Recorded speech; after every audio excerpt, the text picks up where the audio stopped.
त्या दिवशी अंकिता बेडवर शांत झोपली होती. अचानक तिच्या गळ्यावर धारदार विळ्याने वार झाला. रक्ताची पिचकारी उडाली आणि ती मोठ्याने किंचाळली. आई!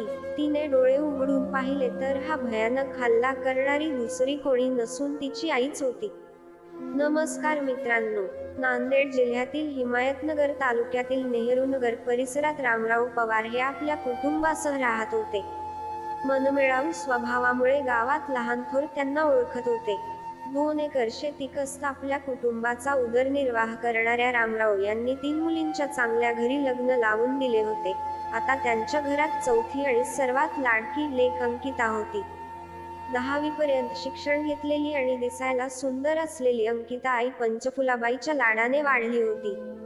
नुकतीच तारुण्यात पदार्पण केलेली अंकिता तिच्या 3 बहिणींहून स्वभावाने खूप वेगळी होती. ती कडक आणि बेधडक होती. गल्लीतच राहणाऱ्या विकाससोबत तिची नजरानजर व्हायला लागली. सुरुवातीला नुसते बघणे, नंतर हळूहळू प्रतिसाद मिळू लागला आणि अखेर ते दोघेही प्रेमात आकंठ बुडाले. मात्र जातीभेदाचा विचार न करता जगण्याचा विचार करणाऱ्या या प्रेमाला समाजाने स्वीकारण्यास नकार दिला. अंकिताच्या प्रेमाची चाहूल घरच्यांना लागली आणि रामराव संतापले. त्यांनी अंकिताला विचारणा केली, पण ती काही बोलली नाही. पंचफुलाबाईंनी तिला समजावले, तुझ्या वडिलांना राग आला तर काही खरे नाही. तरीही अंकिता आपल्या प्रेमावर ठाम राहिली. दिवस जात होते, भेटी थांबल्या होत्या, पण अखेर एके दिवशी त्यांनी घरच्यांना चुकवून भेटायचे ठरवले. भेटीत दोघे भावनावश झाले. विकासने तिला पळून जाण्याचा प्रस्ताव दिला आणि अखेर ते दोघे पसार झाले. गावात चर्चा रंगली. रामराव संतापाने पेटले. विकासने अंकिताला फूस लावली असा आरोप करत त्यांनी पोलिसात तक्रार दिली आणि अखेर पोलिसांनी त्यांना शोधून काढले.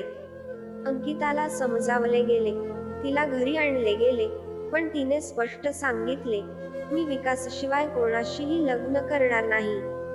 रामराव यांचा संताप अनावर झाला. गावात मानखाली गेल्याने ते हैराण झाले. अंकिताला कोणत्याही प्रकारे मुळावर काढण्याशिवाय पर्याय नाही, असा विचार त्यांनी आणि पंचफुलाबाईंनी केला. अखेर रात्रीच्या वेळी अंकिता गाढ झोपेत असताना त्यांनी धारदार विळ्याने सपासप वार केले. अंकिता ओरडली, आई मला मारू नका, पण वार करणारी तिची आईच होती. प्रचंड वेदनांमध्ये तडफडत अंकिता काही वेळातच निपचित पडली.